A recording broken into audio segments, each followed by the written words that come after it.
বহু শিক্ষা প্রতিষ্ঠানের পৃষ্ঠপোষক আঞ্জুমানে রহমানিয়া আহমদিয়া সুন্নিয়া ট্রাস্টের সিনিয়র সহসভাপতি আলহাজ মোহাম্মদ মহসিন মারা গেছেন।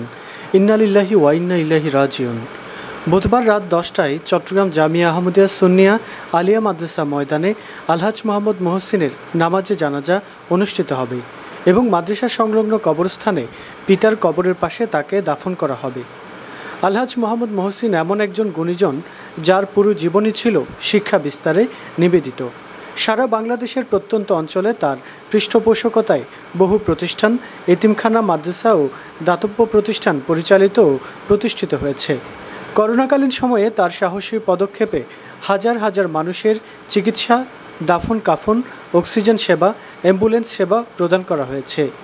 গুণী এই মানুষটির মৃত্যুতে গভীর শোক জানিয়েছেন গ্লোব শিপিং লাইন্স লিমিটেডের ব্যবস্থাপনা পরিচালক মোহাম্মদ দিদারুল আলম চৌধুরী সহ গ্লোব শিপিং লাইসেন্স লিমিটেড পরিবারবর্গ এবং তাজনুর গ্রুপ অব কোম্পানির অধীনস্থ সকল প্রতিষ্ঠানের কর্মকর্তা কর্মচারীবৃন্দ।